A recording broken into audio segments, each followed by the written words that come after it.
Hello guys and welcome back to the channel. और आज के वीडियो में हम देखने वाले हैं साइंस एंड टेक्नोलॉजी से related current affairs October to December 2020 current affairs series में, जो कि पार्ट 6 है इस सीरीज का। बाकी के पार्ट्स आप डिस्क्रिप्शन में दिए गए लिंक पे जाके क्लिक करके देख सकते हैं। तो आइए दोस्तों शुरू करते हैं हम आज का ये वीडियो। तो दोस्तों सबसे पहले हम जान लेते हैं हमेशा की तरह कि क्या क्या डिस्कस करने वाले हैं हम आज के इस वीडियो में। तो हम कुछ मिशंस के बारे में जानेंगे जो कि स्पेस एक्सप्लोरेशन से रिलेटेड होंगे। तो सबसे पहले हम निसार मिशन के बारे में जानेंगे, फिर हम जानेंगे नासा के सोफिया मिशन के बारे में। द ग्रेट कंजक्शन एक इवेंट हुआ था 21 दिसंबर 2020 को, तो वो देखेंगे वो क्या था। जापान के हायाबुसा मिशन के बारे में जानेंगे। नासा का एक और मिशन ऑरिस रेक्स है, उसके बारे में जानेंगे। फिर हम देखेंगे इंडिया मिशन टू वीनस, जिसको शुक्रयान कहा जा रहा है और 2025 में उसका लॉन्च प्रपोज्ड है, उस मिशन के बारे में जानेंगे। फिर हम देखेंगे कुछ समिट्स के बारे में जिसमें पीएम ने पार्टिसिपेट करा था, रेस समिट और वैभव समिट, इसके बारे में जानेंगे। फिर हम देखेंगे के स्टार फ्यूजन रिएक्टर, इसने क्या वर्ल्ड रिकॉर्ड बनाया है, इस न्यूज आइटम को देखेंगे। कोरोना वायरस अंटार्कटिका तक भी पहुंच गया है, उस न्यूज के बारे में देखेंगे। और इंडिया के कौन कौन से स्टेशन हैं अंटार्कटिका में, रिसर्च स्टेशन, उनके बारे में देखेंगे।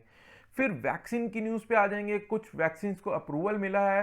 फाइजर की वैक्सीन वर्ल्ड की फर्स्ट वैक्सीन बनी जिसे इमरजेंसी यूज ऑथराइजेशन मिला है, उसके बारे में जानेंगे। कोविन सिस्टम जो इंडिया डेवलप कर रहा है उसके बारे में जानेंगे, उसका यूज क्या होगा, कैसे उसके अंदर हम रजिस्टर कर पाएंगे, ये सब देखेंगे।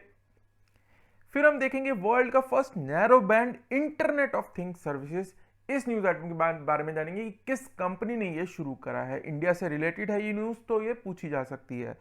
लास्ट में हम देखेंगे एक्वापॉनिक्स के बारे में जानेंगे, एक्वापॉनिक्स होता क्या है और इसका क्या न्यूज आइटम रही इंडिया के कंटेक्स्ट में। और तिहान आईआईटी हैदराबाद ने एक नया सिस्टम शुरू किया है इंडियन गवर्नमेंट ने, इसके बारे में जानेंगे कि यह तिहान है क्या और किस चीज से रिलेटेड है। तो दोस्तों पहली न्यूज देख लेते हैं। निसार 2022 तक लॉन्च कर दिया जाएगा। तो ये निसार क्या है? निसार की फुल फॉर्म है NASA ISRO synthetic aperture radar satellite. इसको लॉन्च किया जाएगा 2022 में।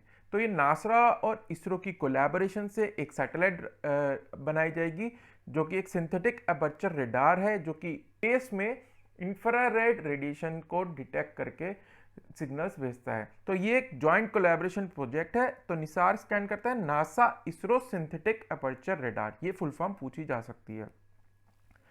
तो इंडिया और यूएस ने डिसाइड किया है कि सिचुएशनल अवेयरनेस इंफॉर्मेशन जो है स्पेस के अंदर की कौन सी आपकी सैटेलाइट कहाँ पे है एट प्रेजेंट मोमेंट, जो इंफॉर्मेशन सिस्टम है स्पेस के अंदर, वो उसमें कोलैबोरेशन के अंदर ये स्टेप है निसार सैटेलाइट उसी डायरेक्शन में एक स्टेप है।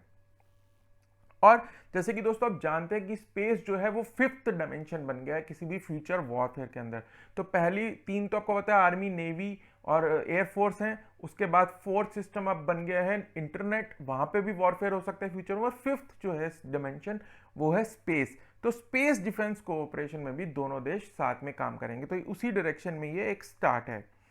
और ये 2014 में डिसाइड किया गया था कि एक ज्वाइंट निसार मिशन होगा जिसमें कि दोनों देशों की जो एजेंसीज हैं नासा और इसरो मिल के एक सैटेलाइट बनाएंगे और 2022 तक उसको लॉन्च कर दिया जाएगा। तो ये था NASA ISRO synthetic aperture radar satellite. ठीक है, अगली न्यूज आइटम पे आते हैं नासा सोफिया। तो नासा सोफिया क्या है और इसने क्या न्यूज, इसके रिलेटेड न्यूज थी कि इसने कंफर्म किया है presence of water on sunlit surface of the moon. जो मून का सरफेस सन की फेस करता है उस पे भी वाटर के मॉलिक्यूल्स इसने डिटेक्ट किए हैं। ठीक है, तो अभी तक जो dark portion of the moon है उसी पे वाटर की प्रेजेंस कंफर्म हुई थी। तो ये सोफिया पहला ऐसा बन गया है जो कि कंफर्म कर रहा है कि sunlit surface of the moon पे भी वाटर है। तो सोफिया की सबसे पहले फुल फॉर्म जान लेते हैं, stratospheric observatory for infrared astronomy. तो अब जैसा कि देख सकते हैं ये बोइंग 747 एक प्लेन है जो कि इतना ऊंचा हाइट में उड़ जाता है कि 99% ऑफ वाटर वेपर जो कि इंफ्रारेड रेडिएशन स्पेस से आता है उसको वाटर वेपर जो है वो डिफ्रैक्ट कर देता है, रिफ्लेक्ट कर देता है, तो वो इन्फॉर्मेशन उसमें जो होती है वो सही से रडार पिक नहीं कर पाता। तो ये 99% वाटर वेपर के ऊपर उड़ता है और वहां से ये जो आप देख रहे हैं सेकंड पिक्चर में, ये रडार जो है डिटेक्ट करता है इंफ्रारेड रेडिएशन और उसकी फिर स्टडी की जाती है। तो इस मिशन ने, सोफिया मिशन ने, जो कि ये प्लेन है, इसने डिटेक्ट किया है water on the sunlit surface of the moon. और इसकी सिग्निफिकेंस के बारे में जान लेते हैं कि पहले तो ये मिला कहाँ पे। ये क्लेवियस क्रेटर है, एक क्रेटर जो कि आप देखते हैं गड्ढे मून के सरफेस पे आपको अर्थ से दिखते हैं, बड़े बड़े होते हैं, काफ़ी हज़ारों किलोमीटर लंबे हैं ये एक्चुअल में मून के सरफेस पे। तो ये क्लेवियस क्रेटर में पाया गया है, ठीक है। तो मैंने जैसे बताया अभी तक कोल्ड प्लेसेस में ही था, अब ये सनलिट सरफेस में भी प्रेजेंस इसकी कंफर्म कर ली गई है। और ये इसका सिग्निफिकेंस क्या है, ये बहुत इंपॉर्टेंट है। नासा का दोस्तों एक मिशन है आर्टेमिस।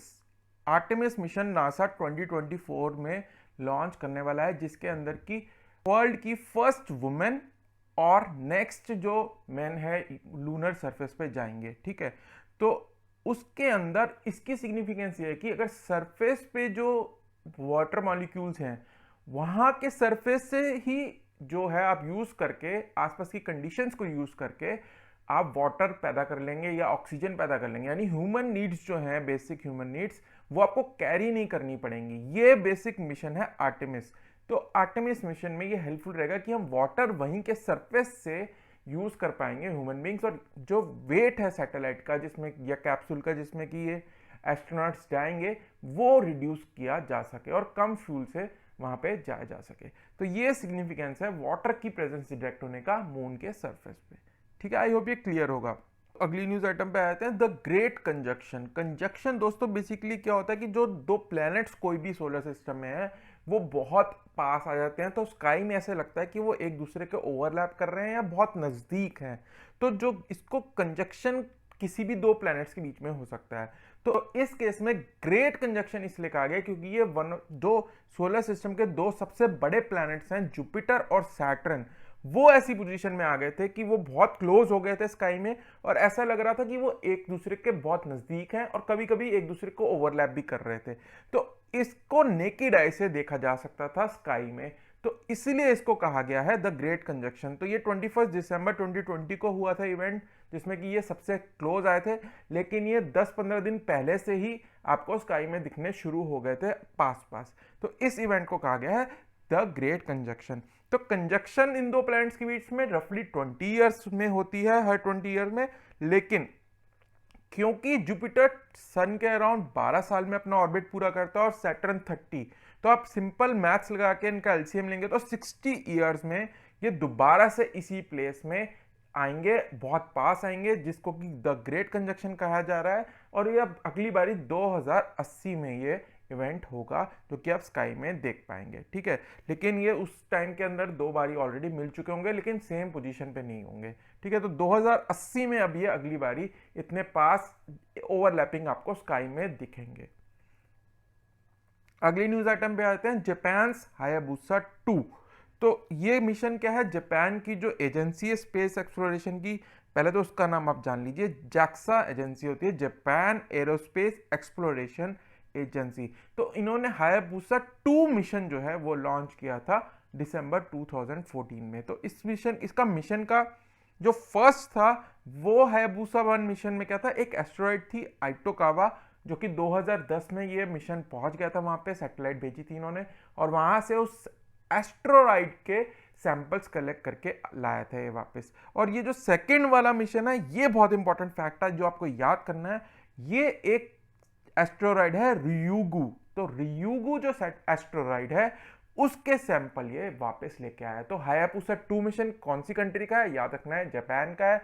बहुत इजीली याद हो जाएगा, हायाबुसा एक वहाँ की जापान की मोटरसाइकिल भी आपको सबको पता होगा। तो वैसे ही ये हायाबुसा 2 मिशन है, और ये एस्टेरॉइड का नाम याद रखना है, रियुगु एस्टेरॉइड से ये सैंपल कलेक्ट करके लेके आया, ठीक है। तो इसने जो सैंपल कलेक्ट करे थे वो ओशन में ड्रॉप कर दिए, और ये मिशन आगे हायाबुसा 3 बन गया है। और अब ये जुलाई 2031 में एक और एस्टेरॉइड से सैंपल लेके वापस आएगा। 1998 KY26 उस एस्टेरॉइड का नाम है। ये नाम आपको याद नहीं रखना है, याद क्या रखना है, हायाबुसा 2 और रियुगु एस्टेरॉइड।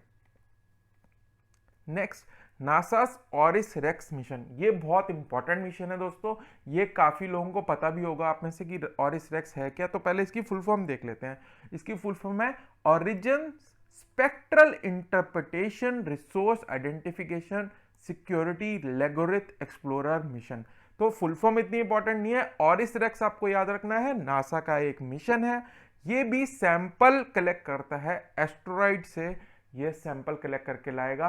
तो इस एस्टेरॉइड का नाम है बेनू। तो ये बहुत इंपॉर्टेंट है, आपको ये याद रखना है कि एस्टेरॉइड बेनू से कौन सा मिशन कलेक्ट करके लाएगा, नासास ऑरिस रेक्स। ठीक है, तो एस्टेरॉइड बेनू के बारे में बता देता हूं। It was first discovered by NASA in 1999 और ये इजिप्शियन डाइटी का नाम है बेनू, तो उसके ऊपर इस एस्टेरॉइड को नेम किया गया था। इंडिया मिशन टू वीनस इन 2025, तो इंडिया क्या है, वो प्लान कर रहा है शुक्रयान को भेजेगा वीनस। वीनस जैसे कि आप जानते हैं शुक्र कहा जाता है उस प्लेनेट को। तो इंडिया की जो स्पेस एजेंसी है इसरो, उन्होंने डिसाइड किया है कि 2025 में एक मिशन भेजा जाएगा, ऑर्बिट करेगा जो कि वीनस को। वीनस जैसे कि आप जानते हैं ब्राइटेस्ट स्टार है हमारे सोलर सिस्टम का, तो उस पर भेजा जाएगा ये मिशन शुक्रयान 1। तो फ्रांस ने अनाउंस करा है कि वो इंडिया के साथ इस मिशन में पार्टिसिपेट करेगा। तो फ्रांस की एजेंसी का नाम इंपॉर्टेंट हो जाता है, क्या है, साइंस है।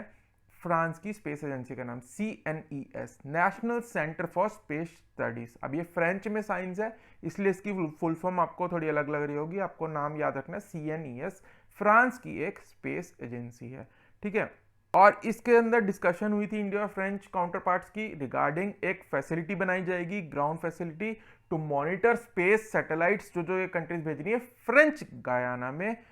वहां पे इंडिया को एक सेंटर बनाने की आज़ादी मिलेगी, जिसमें कि ग्राउंड फैसिलिटी होगी जिससे कि हम मॉनिटर कर पाएंगे अपने स्पेस एसेट्स को। इससे रिलेटेड और एक और न्यूज़ बता देता हूं मैं आपको कि फ्रांस और India climate monitoring satellite jointly operate करते हैं, उसका नाम है तृष्णा सैटेलाइट। तो तृष्णा सैटेलाइट किसकी है, इंडिया और फ्रांस का ज्वाइंट मिशन है। ठीक है, तो फ्रांस कोलैबोरेट करने वाला है हमारे शुक्रयान 1 मिशन में। अगली न्यूज आइटम देखते हैं, PM inaugurates RAISE summit on artificial intelligence. तो रेस की फुल फॉर्म देख लेते हैं सबसे पहले, क्या है, किसके ऊपर ये समिट था। रिस्पॉन्सिबल AI मतलब artificial intelligence for social empowerment, ये समिट का नाम है रेस।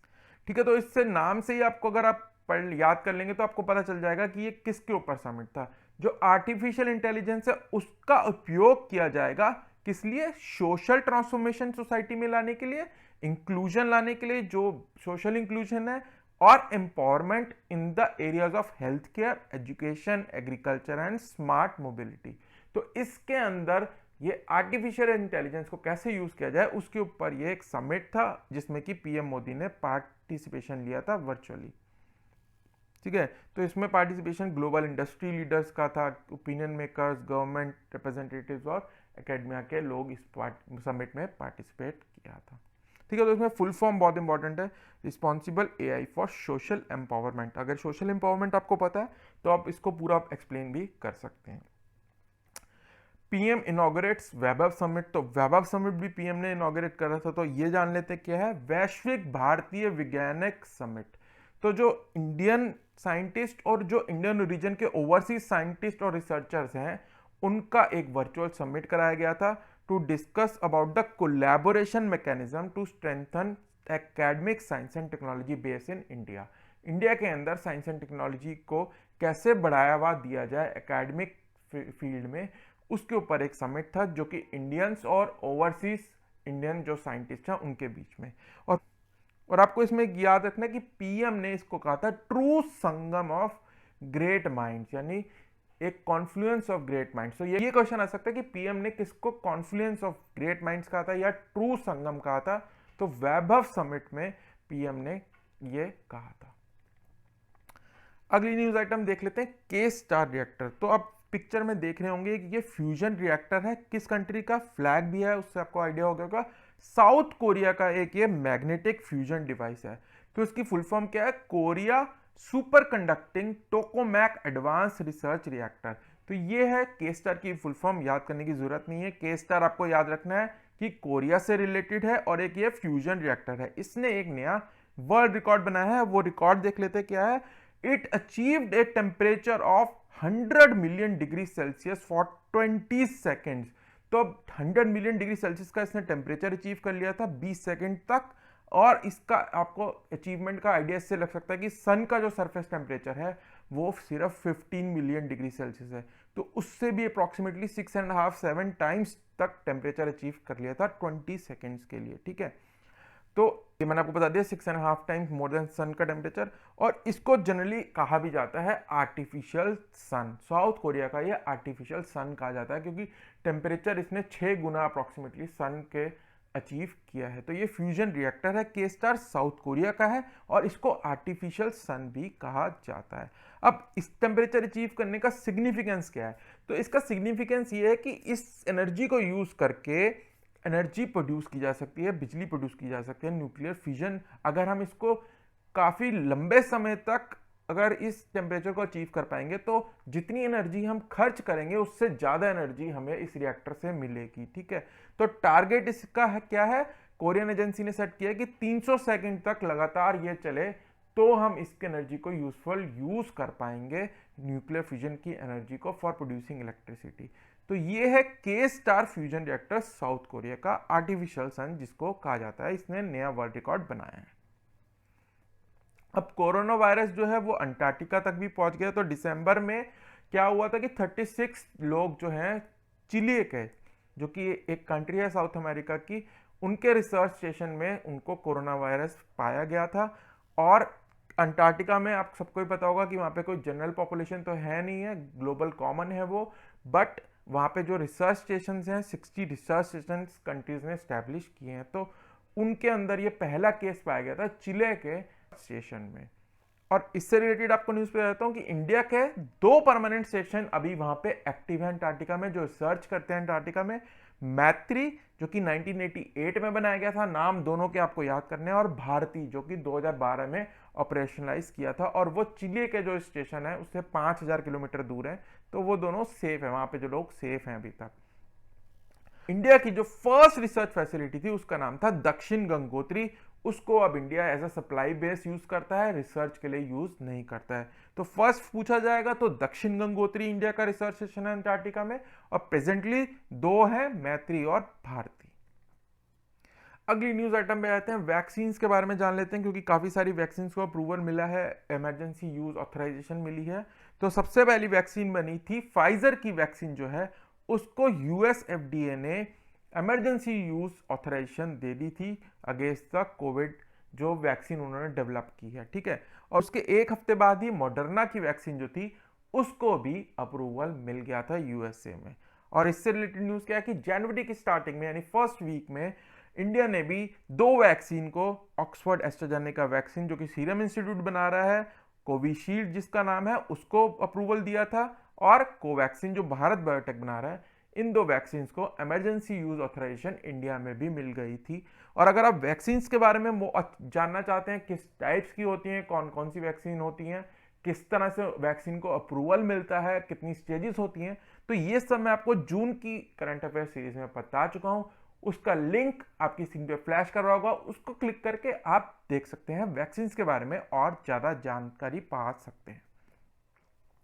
इससे रिलेटेड न्यूज बता देता हूं, कोविन सिस्टम इंडिया डेवलप कर रहा है। Ministry of electronics and information technology ने एक चैलेंज अनाउंस किया था कि जिसके अंदर एक ऐप बनाने का चैलेंज था जिसका नाम था कोविन ऐप, जो Covid vaccine intelligence network system ये उस बनाया जाना था, जिसके थ्रू वर्ल्ड का सबसे लार्जेस्ट वैक्सीनेशन प्रोग्राम जो कि अंडरटेक किया जाएगा इंडिया में कोविड-19 के खिलाफ, वो उस ऐप को डेवलप करने के लिए एक चैलेंज इशू किया था मिनिस्ट्री ने, जिससे कि हम कोविड वैक्सीन डिस्ट्रीब्यूट कर पाएंगे लोगों तक।